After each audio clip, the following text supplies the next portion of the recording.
balik tanaw yung ating pong pinag-aralan kahapon. Okay, tingnan po natin dito. Yung nangyari po doon sa 1,000 years prophecy. Okay? Una po, tingnan po natin. Ito po yung last day. Sinulat ko lang pinakaway. Hindi po magandaan yung sulat ko, pero tingnan po natin ito. Ano? Ayan. Last day, tapos yung 1,000 years, yung magandang at mga kapatid, at saka po yung eternity. Okay. Sa huling araw, mga kapatid, ang ating Panginoon ay muling babalik. At yan ang inaasahan ng babae at lalaki kay Kristo. Okay? At pagkatapos po no, ang mga banal ay dadalhin doon sa langit. Ang sabi dito, resurrected, dead, and living, sila po'y dadalhin ng ating Panginoon doon sa langit. Ito po ang tinatawag na resurrected. Ibig sabihin, ito po, pangyayari po dito, ay tinatawag po na first resurrection. Yung inuunang pagkabuhay na mamuli. Malinaw po ba mga kapatid? Yes. Okay. Sundan niyo po ako ng mabuti. Taas natin ang content.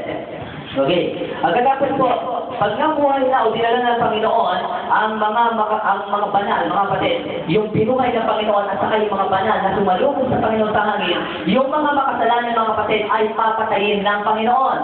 Okay? Papatayin po sila ng Panginoon. Pagkatapos po, ito pong makasalanan na buhay, sila po ay mga makasalanan na wicked death, ibig sabihin sila po ay mananatili sa grave, yung tinatawag na libingan, mga kapatid. Okay? At pagkatapos ay igagapos po si Satanas. Yan po ang kaganapan sa mga huling araw. Okay? Una, bigyan po natin ng konting pansin dito. Dalawa po yan. Ang mga binuhay ng Panginoon at mga tapat, at pagkatapos po yung mga makasalanan na buhay at mga namatay. Saan ang tungan natin yan? Saan tayo sa dalawang mga kapatid? Sa dalawang grupo ng tao. Saan ang ating kinalalagyan? Doon sa mga buhay na dinala ng Panginoon at yung mga binuhay dinala ng Panginoon sa langit, o dito sa mga patay at sa buhay na pinatay ng Panginoon. At sa pangyayari po ng 1,000 taon, si Satanas po, ito po ay bago maganap yung 1,000 taon, si Satanas po ay tatayan o gagapusin mga kapatid. Ito lang po ang pangyayari sa 1,000 years. Ang sabi po ito, Saint reign with Christ in heaven. Okay? Sa loob po ng 1,000 taon, ang mga banal ay ano po, maghahari kasama ni Kristo sa loob ng 1,000 taon. Nasaan ang mga patay? Sila po ay pinatay ng Panginoon. Hindi po kanilang kalagayan. Hindi po wala pong buhay. Okay? At pagkatapos dito po, nire-review po ni Kristo at ng mga banal, okay, yung kaso ng mga makasalanan. Okay? Pinag-aaralan po nila ngayon yan. Ngayon, dumako po tayo dito sa eternity.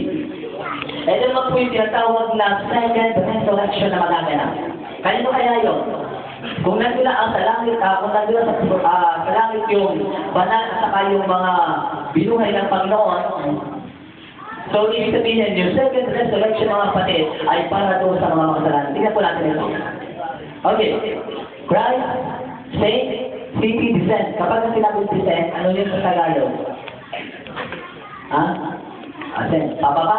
Ascent. Pataas. Descent. Pababa mga kapatid. Ito po yung preparation para nung ito po yung pagkatapos ng 1,000 years after po ito. After ng 1,000 years mga kapatid, si Kristo at mga banal, pagkatapos na nila ang kanilang paghahari doon sa langit sa loob ng 1 taon, mga kapatid, sa loob ng 1,000 taon, yung si Kristo at ang mga banal, sila nagsasagot po sila sa bayang banal na bumababa mga kapatid. Maganda na po yung pagkatapos ng 1,000 taon. Nasusundan niyo po ba mga kapatid? Medyo parang hindi ganyan, no? Kung hindi po kayo nalilinawan ng konti, sabihin niyo po sa amin para i-house-out, Bible study namin kayo. Bili po kami mga kapatid.